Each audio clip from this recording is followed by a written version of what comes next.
G'day Lions fans, we're in the grandstand again today with another 75 gamer.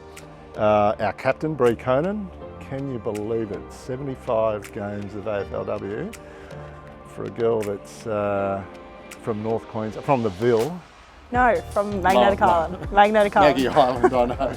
I knew you were going to pull me up on that one because Maggie Island is one of the most beautiful places on earth, and you grew up there. So, yep, very lucky. What? Tell us about life growing up as a little kid on Maggie, and with, I might add, 3 siblings who are all phenomenal sports people of their own. Yeah, I think we're all pretty competitive our whole childhood, and obviously that's continued on into adulthood now, but yeah, growing up on the island, it's a tropical paradise. Go back there whenever I can. Mum and Dad still live up there, so yeah, pretty lucky, and started playing footy up there for Magnetic Island Magpies when I was about 5 years old. So they've got their own little oval there too, haven't they, on the island? If you can call it that. Yeah. Yeah, all kangaroos rip it up all all through the week, so it's a little bit patchy, but yeah, goes all right.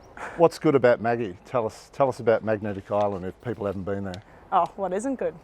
Tropical beaches, obviously sunny 90% of the year. It is a bit humid for people who don't like the heat, but I think you can put up with that for how beautiful it is. It's just stunning. Like, there's a different part of the island brings something different, so yeah, it's pretty incredible place. Have you had any visitors up there from our team at any point? Yeah, well, 2021 after we won the premiership, we had our footy trip on the island, and that was pretty special. We even went down to the Maggie Island Magpies one day, and we supported the juniors run out, and they just loved it. Like, I think they'd all talk about it now, so it was pretty special.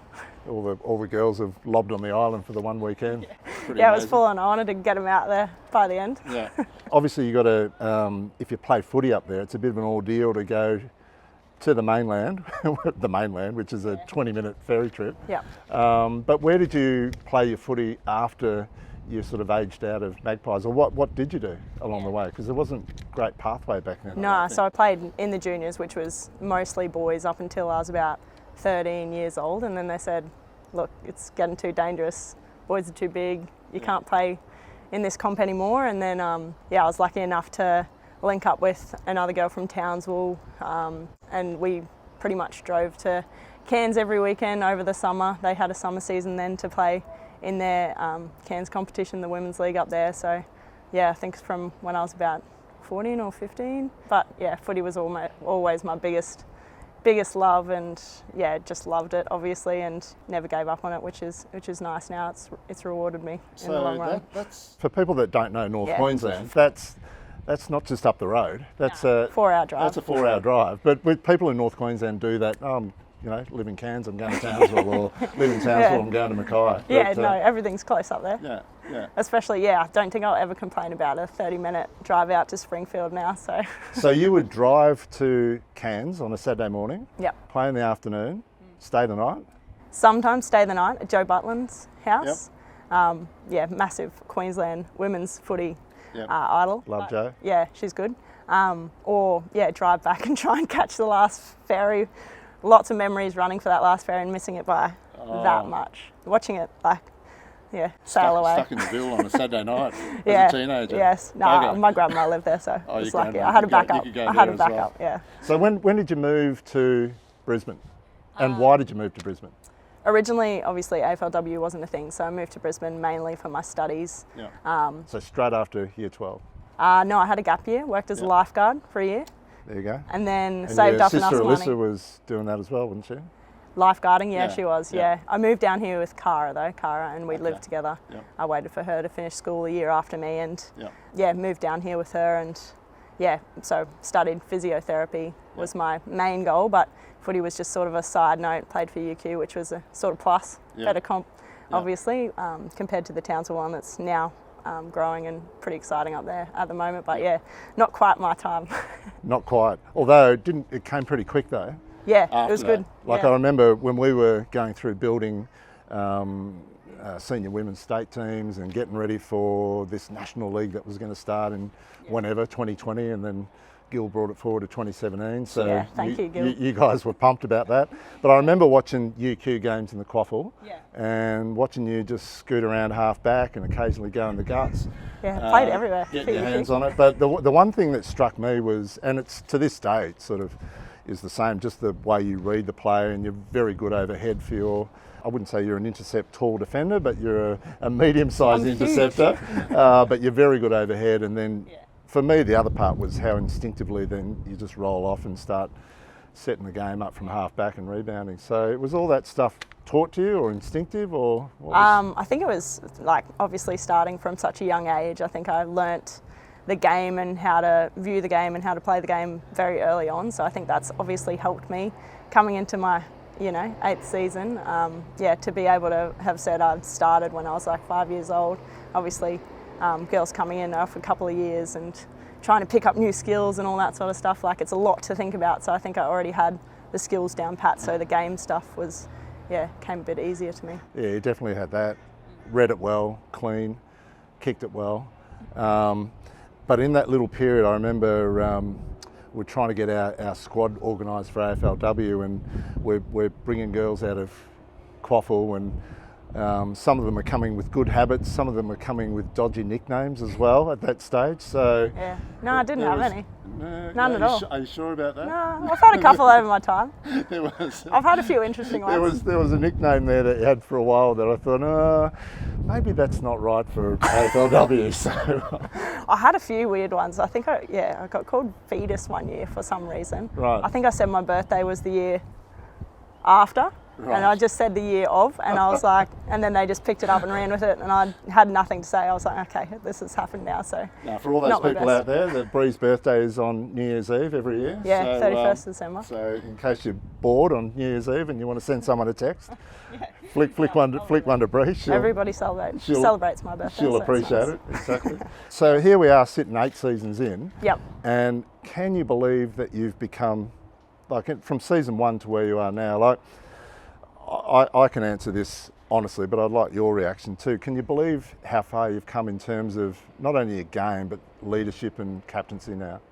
Yeah, I think early days I was just happy to be playing footy and just stoked to be in the team, and obviously pretty young back then, and as you said, I probably was a little bit, had some few interesting tendencies off the field, but now I think I'm grown into quite professional athlete, and I pride myself in my standards on and off the field, and I don't think it's ever anything I looked at and said I'm really aspiring to do this or otherwise, but I was just sort of evolved naturally, and thank God I'm pretty happy to be where I am today. Who do you attribute your leadership skills to? Like, who's had influence over you? Like, I'm probably talking not necessarily us, I'm talking players and mentors that you got outside of footy, maybe? Players, well, definitely Zilks. Zilks has been obviously a good leader at our club for a very long time, and I think just my parents as well, bringing me up the right way, and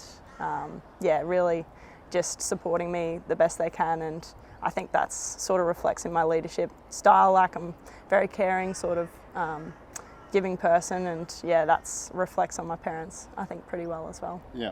And I know, because you and I have had plenty of chats about this over the journey, but do you reckon you've got the balance right now between, because you're so inclined to go and care for other people, but devoting enough time for yourself and not and sort of parking, okay, I've done enough for other people now I need to concentrate on me? Yeah, I think probably that first season was a bit, especially with everything else going on outside of footy. It was the floods and COVID and all this other stuff, so it was quite a difficult time, and probably didn't do that correctly and spread myself a little bit too thin, but now I think I got that balance a little bit better, and I think it's reflected in sort of my footy the last couple of years. So I think I've realised that if I don't take care of myself, I'm never going to be able to sort of be the best leader for the team that I can anyway. So the floods actually remind me of something, actually, in terms of memories off the field. It's just how quickly people rolled their sleeves up for you to come and help you when your house went under.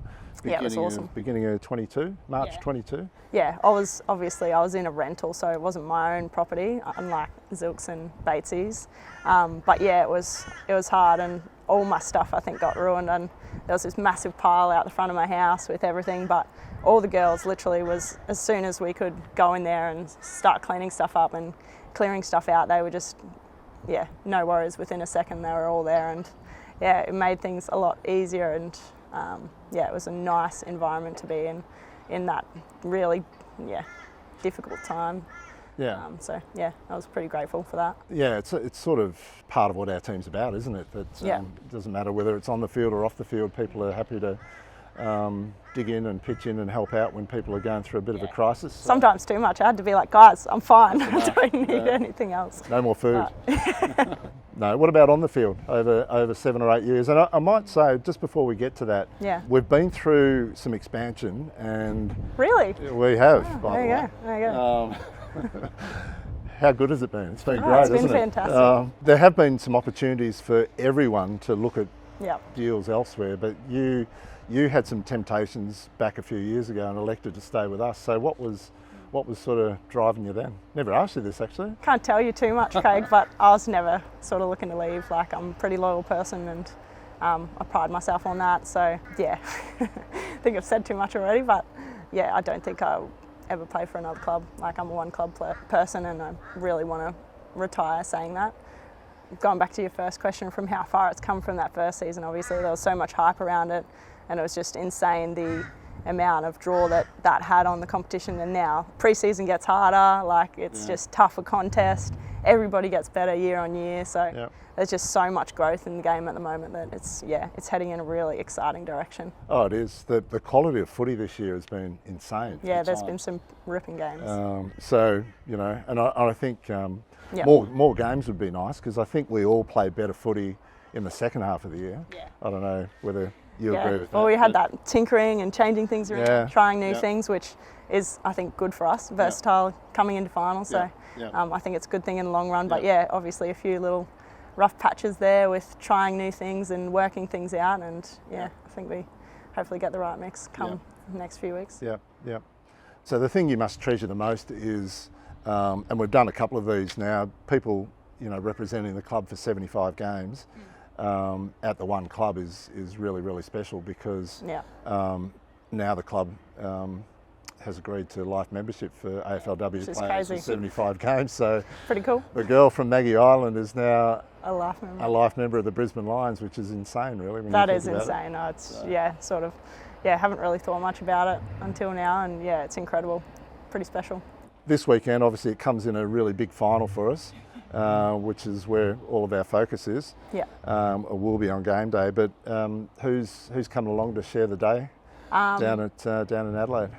Mum and Dad are coming. Luke was coming, but hit a bit of a road bump there. So my parents are both coming, and they'll be there. I called them up and I was like, hey, do you guys want to do anything this weekend? They're both recently retired, so they're like, yes, we're there. Book us in. We're going. They'll be there. So my parents are massive supporters. They come to every game they can. So they were pretty stoked when we could fly them down for that one. God, they do some travelling, don't they, between following Kara's games and your games? There's a bit going on. Yeah, they were over in South Africa most recently for Kara's little international cup. So first overseas trip, I reckon you. Is that right? They went on safaris. They did everything. Did the whole bit. Yeah. They loved it. So never been overseas before. They were asking questions about how to get their passports and all that sort of stuff. So they absolutely loved it. And now they can, after giving up so much of their time to help us, now it's really nice to be able to see them really enjoying their lives and doing whatever they want to do. So it's pretty cool. That's life, isn't it? Yep. Parents of overachieving kids, it's gonna cost you a bit to follow them around the world. They did a lot. They did a lot for us. So anyway, mate, well done. Congratulations. It's been a joy to be along the journey with you for the whole 75, and long may it continue. Oh yes. Thanks.